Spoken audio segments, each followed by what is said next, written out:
पूरा देश में ही इस तरह का राजनीति चल रहा है जहां वो लोग जो मर्जी कर रहे हैं, जिस तरह का भाषा का वो लोग प्रयोग करते हैं वो कुछ नया नहीं है, देश के सामने है। जिस तरह से मोदी डेमोक्रेसी का खून कर रहे हैं, वैसे बंगाल में ममता बनर्जी जी भी डेमोक्रेसी का खून कर रहे हैं। आप लोग जानते होंगे कल पंचायत इलेक्शन का रिजल्ट हुआ, आज भी बहुत सारे गाँव में लोग अपने घर छोड़ के बाहर है।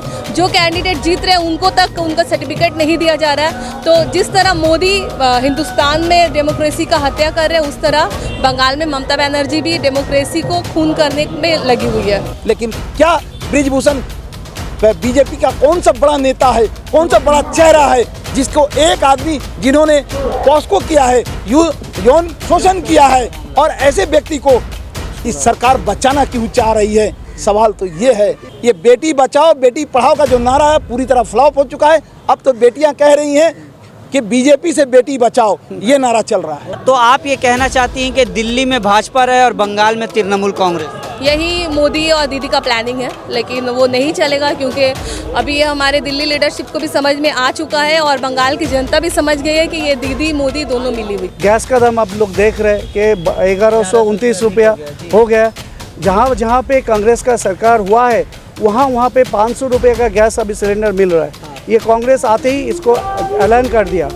वहाँ पे जो बेरोजगार लोग हैं, जो घर का खर्च चलाता है, घर का जो औरत लोग हैं, उन लोग के अकाउंट में 2000 रुपया करके दे रहा है महीना में। इन मुद्दों पर कांग्रेस जिस तरह से कर्नाटका जीती है उस तरह से तेलंगाना, मध्य प्रदेश और राजस्थान जीतेगी, और आने वाला जो चुनाव है 2024 का, इन नीतियों पर क्या कांग्रेस जीत पाएगी? एकदम 100% कांग्रेस जो नीति पकड़ के चल रहा है राहुल गांधी के नेतृत्व में, प्रियंका गांधी के नेतृत्व में, वो आगे जाके सही साबित होगा। क्योंकि आवाम जो है, भारत का जो आवाम है, एक स्टेट के बाद स्टेट जहाँ पे भी निर्वाचन हो रहा है वहाँ पे कांग्रेस बहुत बहुमत से जीत रहा है। तो इसके सिग्नल जो है वो भारत का जो हर नागरिक यही चाहता है। पूरे देश में अगर कोई बीजेपी के खिलाफ लड़ रहे हैं, बोल रहे हैं, वो सिर्फ और सिर्फ राहुल गांधी जी है। और बीजेपी पार्टी को, नरेंद्र मोदी को सबसे ज़्यादा डर राहुल गांधी जी से रहा। राहुल गांधी जी ने क्या कहा था? ललित मोदी, नीरव मोदी जो देश का पैसा लेकर भाग रहे, उन्हें कहा भगौड़ा। तो इसमें कोई गलत नहीं कहा था। और उस बारे में राहुल गांधी जी बोल चुके हैं कि मैं अपनी लड़ाई, अपना बात जारी रखूँगा और मैं कोई माफ़ी नहीं मांगने वाला हूँ, क्योंकि मैं राहुल गांधी हूँ, मैं सावरकर नहीं हूँ। तो हम लोग अभी राहुल गांधी जी के साथ हैं। आज हम लोग यहाँ पर सत्याग्रह में बैठे हैं, साइलेंट प्रोटेस्ट कर रहे हैं, और पूरा देश राहुल गांधी जी का साथ है। मोदी का जो बिकाऊ मीडिया, खरीदा हुआ मीडिया है, जो अलग न्यूज़ चलाते, जिसका देश का रियलिटी से कोई लेना देना नहीं है। अच्छा, राहुल गांधी का जो मोदी सरनेम को लेकर जो मामला दर्ज हुआ राहुल गांधी पर, भाजपा की नेता कई गोली मारो सालों को, देश के गद्दारों का इस तरह का जब नारा लगाती हैं तो उन्हें कोई सज़ा नहीं दी जाती। किस तरह देखती है इस मामले को?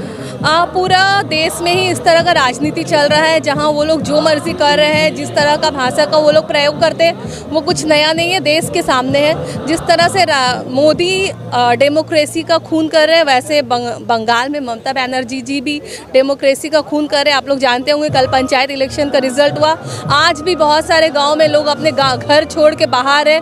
जो कैंडिडेट जीत रहे हैं उनको तक उनका सर्टिफिकेट नहीं दिया जा रहा है। तो जिस तरह मोदी हिंदुस्तान में डेमोक्रेसी का हत्या कर रहे हैं, उस तरह बंगाल में ममता बनर्जी भी डेमोक्रेसी को खून करने में लगी हुई है। तो क्या लगता है राहुल गांधी एक वाहिद शख्स है जो डेमोक्रेसी को बचा सकते हैं और कांग्रेसी डेमोक्रेसी? हाँ, आप देखिए बंगाल में क्या है, मोदी और दीदी का जो मिली भगत है वो तो प्रूफ है।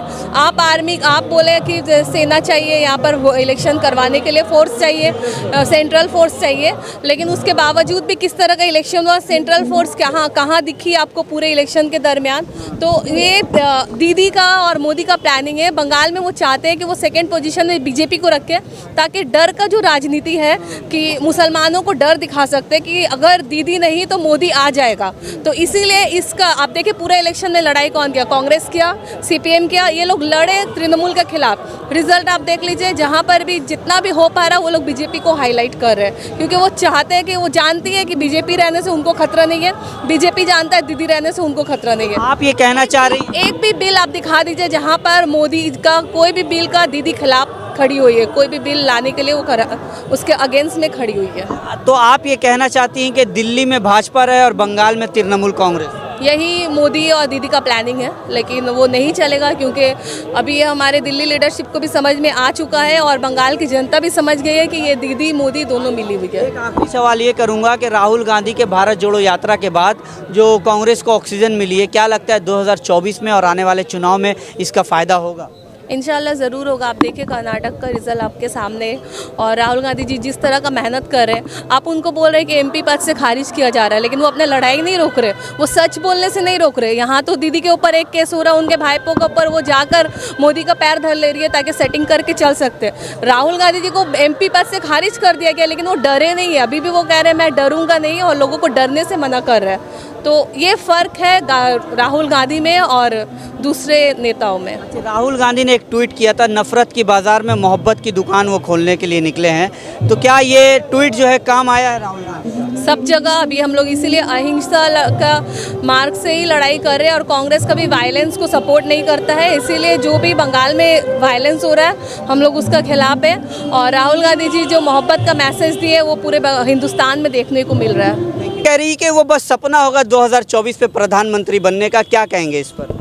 आप लोग देख रहे हैं कि आज भारत का युवा जो है, महिलाएं जो है, पूरा राहुल गांधी का दीवाना बन गया, क्योंकि जो नफरत के बाज़ार में मोहब्बत का दुकान खुला गया है, यही तो इंडिया का आवाज़ है। ये आवाज़ जो ये पकड़ा है इंडिया का आदमी पूरा। आप लोग देख रहे हैं कि सारा भारत में जितना महंगाई के लेके जो जुनून आदमी साधारण आदमी के बीच में है, उसको लेके कोई बीजेपी वाला कुछ नहीं कर रहा है। वो खाली धर्म के लेके राजनीति कर रहे हैं और कुछ नहीं, महंगाई के लेके कुछ नहीं बोल रहे। जो मेन इशू है उसको लेके कुछ नहीं बोल रहे। गैस का दाम आप लोग देख रहे हैं कि 1129 रुपया हो गया। जहाँ पे कांग्रेस का सरकार हुआ है वहाँ पे 500 रुपये का गैस अभी सिलेंडर मिल रहा है। ये कांग्रेस आते ही इसको ऐलान कर दिया। वहाँ पे जो बेरोजगार लोग हैं, जो घर का खर्च चलाता है, घर का जो औरत लोग है, उन लोग के अकाउंट में 2000 रुपया करके दे रहा है महीना में। यही तो अभी हिंदुस्तान का आवाम का जो डिमांड है उसको कांग्रेस जो पार्टी है वो फुलफिल कर रहा है। और जो है युवा जो है, जो पढ़ाई लिखाई कर रहा है, आप लोग देख रहे हैं पढ़ाई लिखाई अभी जो है धर्म पे ऊपर चल रहा है। पूरा पढ़ाई का जो स्ट्रक्चर है वो डिस्ट्रॉय कर दिया गया है। उसको लेके के भी जहाँ कांग्रेस का सरकार है वहाँ पे पढ़ाई को लेके मजबूती, शिक्षा को लेके मजबूती देने की कोशिश कर रहा है, क्योंकि शिक्षा अगर सही तरीके से होगा तो भारत और शक्तिशाली होगा। इसलिए वहाँ पे जो फ्री में लैपटॉप दे रहा है, अभी बाइक व स्कूटी भी दे रहा है, ये सब जो है ये पढ़ाई को सुविधा देने के लिए ये सब जो कांग्रेस पार्टी उसका जो सरकार है वो ये सब लेके चल रहा है। क्या लग रहा है इन मुद्दों पर कांग्रेस जिस तरह से कर्नाटका जीती है उस तरह से तेलंगाना, मध्य प्रदेश और राजस्थान जीतेगी, और आने वाला जो चुनाव है 2024 का, इन नीतियों पर क्या कांग्रेस जीत पाएगी? एकदम 100% कांग्रेस जो नीति पकड़ के चल रहा है राहुल गांधी के नेतृत्व में, प्रियंका गांधी के नेतृत्व में, वो आगे जाके सही साबित होगा। क्योंकि आवाम जो है, भारत का जो आवाम है, एक स्टेट के बाद स्टेट जहाँ पे भी निर्वाचन हो रहा है वहाँ पे कांग्रेस बहुत बहुमत से जीत रहा है। तो इसके सिग्नल जो है वो भारत का जो हर नागरिक यही चाहता है। पहले आदमी के पेट में भात चाहिए, जो भूखमरी के लिए भात चाहिए, उसके बाद कपड़ा चाहिए, रोजगार चाहिए। बेरोजगारी जो आज का जो मेन मुद्दा है, वहाँ से भी मोदी जो गवर्नमेंट है, बीजेपी का जो गवर्नमेंट है, वहाँ से भी भटका रहा है। ये जो मुद्दा है, ये मुद्दा की लेके भी कांग्रेस पार्टी आगे बढ़ रहा है, राहुल गांधी आगे बढ़ रहा है। आप लोग देख रहे हैं जहाँ पे भारत जोड़ो यात्रा हो रहा है, या खुद जहाँ पे जा रहा है वहाँ पे जाके एकदम आम आदमी के बीच में राहुल गांधी जा रहा है। वहाँ का जो नर्स है उसको पकड़ने की कोशिश कर रहा है। तो इसको यही भारत का जो हर नागरिक यही चाह रहा है। तो इसको लेके आगे जाके भारत का जो आवाम है वो जातीय कांग्रेस को फिर से वापस लाएगा।